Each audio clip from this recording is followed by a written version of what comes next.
Salut. Saviez-vous que le point sur les lettres I et J avait son propre nom? Moi non plus. Cela s'appelle un point suscrit.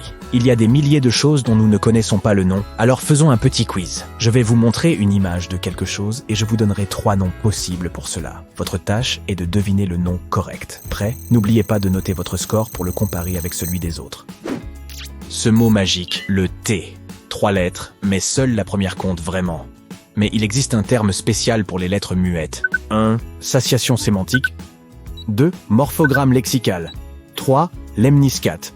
Savez-vous comment s'appelle une telle lettre?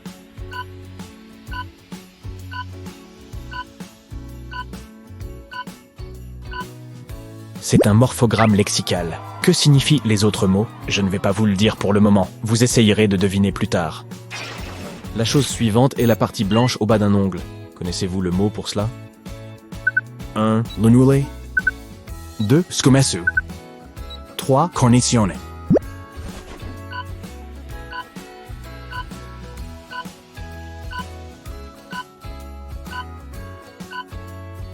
Et le mot correct estimate, lunule. Voici le suivant, la pointe métallique d'un parapluie. Des idées? 1. Virole. 2. Philtrum. 3. Croisillon.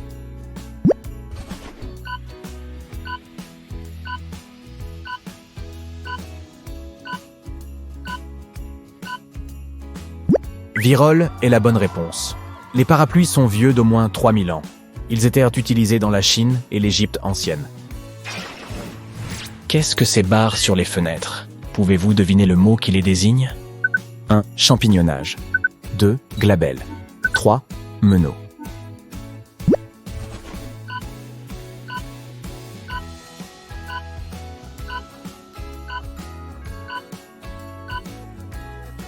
Ce sont des meneaux.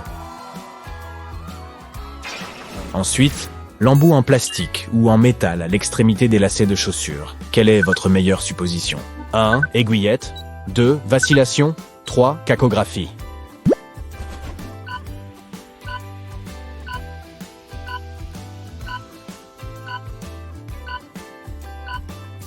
On l'appelle une aiguillette, mais la plupart des gens préfèrent dire embout. L'espace entre vos sourcils a aussi un nom. Avez-vous la moindre idée? 1. Columelle. 2. Glabelle. 3. Nodule.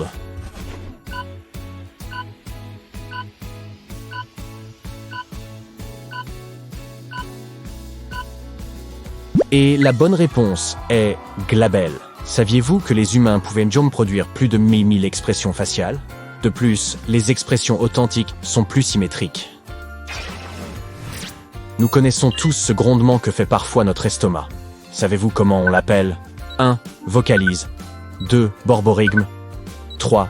Dysanie.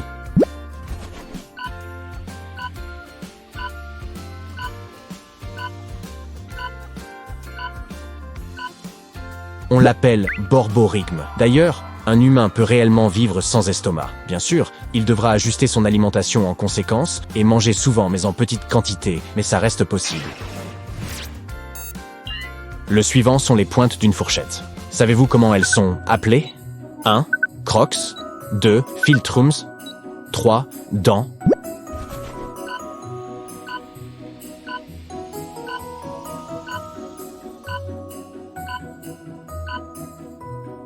Elles sont appelées des dents. L'Espagne et l'Italie ont été parmi les premiers pays occidentaux à utiliser des fourchettes comme ustensiles. Cela s'est produit au XVIe siècle. Les Français ont commencé à faire de même seulement un siècle plus tard. Quel est le nom de ce symbole-ci? 1. Croisillon. 2. Obélus. 3. Pétrichor.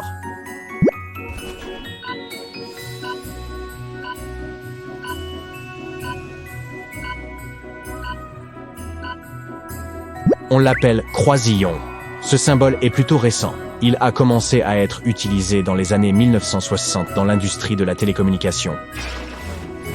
Si vous avez déjà fermé les yeux et les avez pressés avec vos doigts, vous devez être familier avec ces lumières que vous apercevez alors. Elles ont aussi un nom. Vous voulez essayer de deviner? 1. Phosphène. 2. Scumesu. 3. Lemniscate.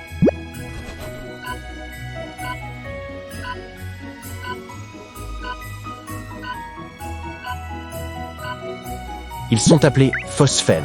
La raison pour laquelle nous les voyons est que nos yeux ne cessent pas de fonctionner dans le noir. Ils produisent des signaux internes très faibles qui imitent la lumière.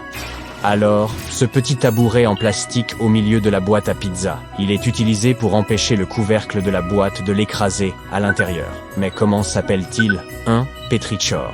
2. Cacographie. 3. Table.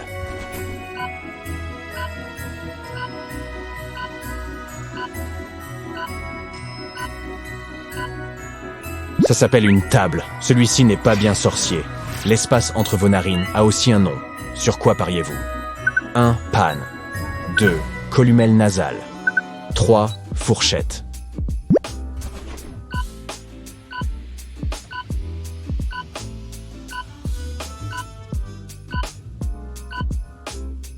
On l'appelle columelle nasale. Saviez-vous que les gens ont une narine dominante? Laquelle est-ce pour vous? Dans certaines chansons, il y a ces paroles « nanana » ou « la la la » qui font du remplissage et n'ont pas beaucoup de sens. Comment pensez-vous qu'elles soient appelées? 1. Vocalise. 2. Gargouille. 3. Grignotage.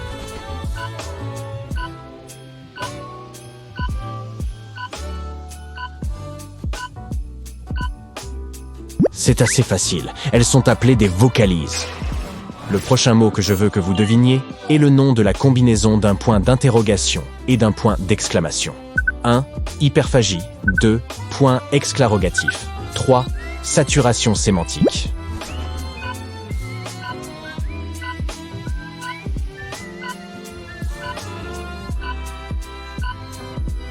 On l'appelle un point exclarogatif. Ce mot combine les deux autres. Excla vient du point d'exclamation et rogatif représente le point d'interrogation. Maintenant, comment s'appelle le côté du marteau opposé à celui avec lequel vous frappez? 1. Panne. 2. Racette. 3. Philtrum.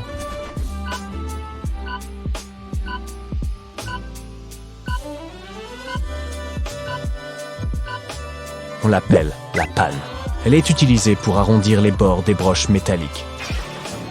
L'espace entre votre pouce et votre index, comment s'appelle-t-il? 1. Philtrum. 2. Racette. 3. Scumesu.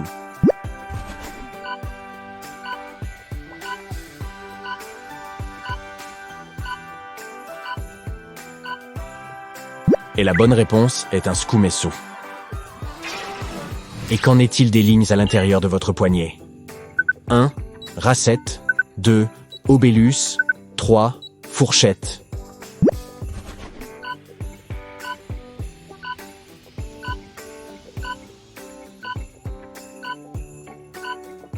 On les appelle la racette. Au fait, les paumes de vos mains ne peuvent pas bronzer. Connaissez-vous le symbole de l'infini? C'est un 8 renversé et il a son propre nom. Que pensez-vous que ce soit? 1. Obélus. 2. Lemniscate. 3. Petrichor.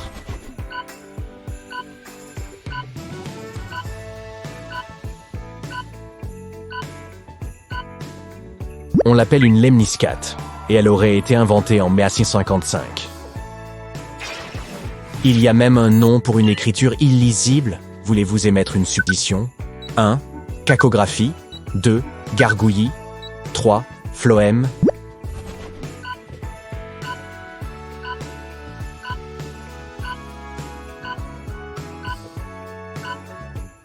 On l'appelle cela la cacographie, vous le saviez déjà? D'accord, le suivant, le signe de division, à savoir celui-ci. Connaissez-vous son nom? 1. Obélus. 2. Philtrum. 3. Morphogramme.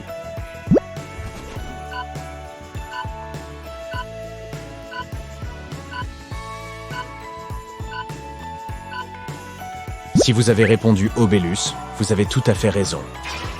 Il y a aussi un mot qui décrit l'odeur produite quand la pluie tombe sur un sol sec. Que pensez-vous que ce soit? 1. Dysanie. 2. Petrichor. 3. Virole.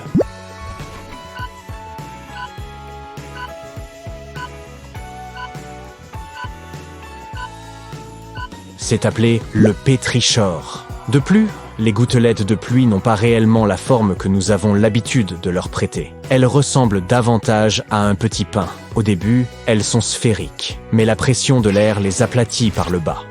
Est-il déjà arrivé que vous vous réveillez le matin mais que vous ne puissiez pas sortir du lit? Oui, nous sommes tous passés par là. Mais certaines personnes luttent réellement avec ça tous les matins. Et il y a un mot pour ceci. Comment pensez-vous que cette condition soit appelée? 1. Saturation sémantique. 2. Hyperphagie. 3. Dysanie.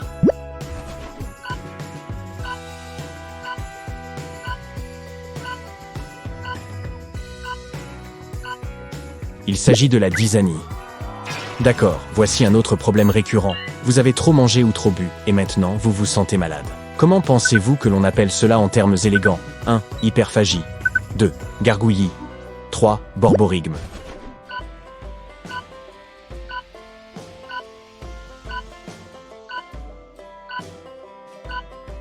C'est de l'hyperphagie. Entre votre nez et le milieu de votre lèvre supérieure, il y a une rainure. Savez-vous comment elle s'appelle? 1. Philtrum. 2. Glabelle. 3. Meneau.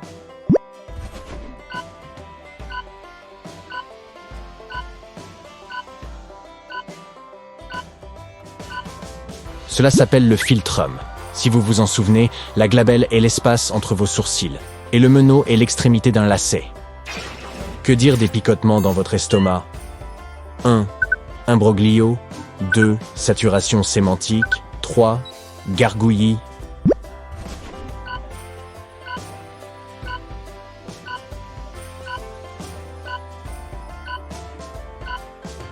L'autre mot pour cette sensation est gargouillis. Vous savez, quand vous pelez une banane, il y a ces choses filandreuses que vous retirez probablement. Comment les appelle-t-on? 1. Phloème. 2. Chignol. 3. Champignonnage.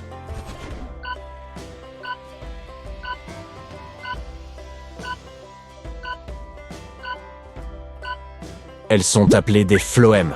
Elles transportent de l'eau et des nutriments à travers la plante, aidant ainsi à sa croissance.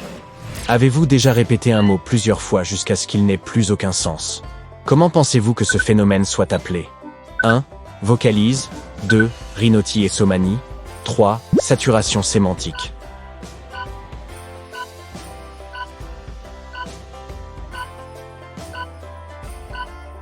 On appelle cela la saturation sémantique. Et même les scientifiques ne sont pas encore certains de pourquoi cela nous arrive. Ce triangle dans le coin de votre œil, comment s'appelle-t-il? 1. Virole. 2. Caroncule. 3. Cuillère.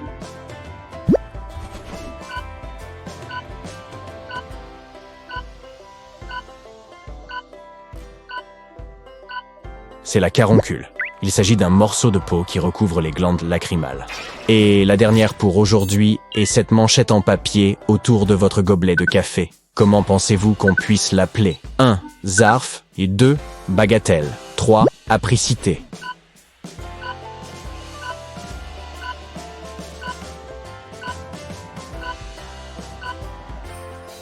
C'est un zarf.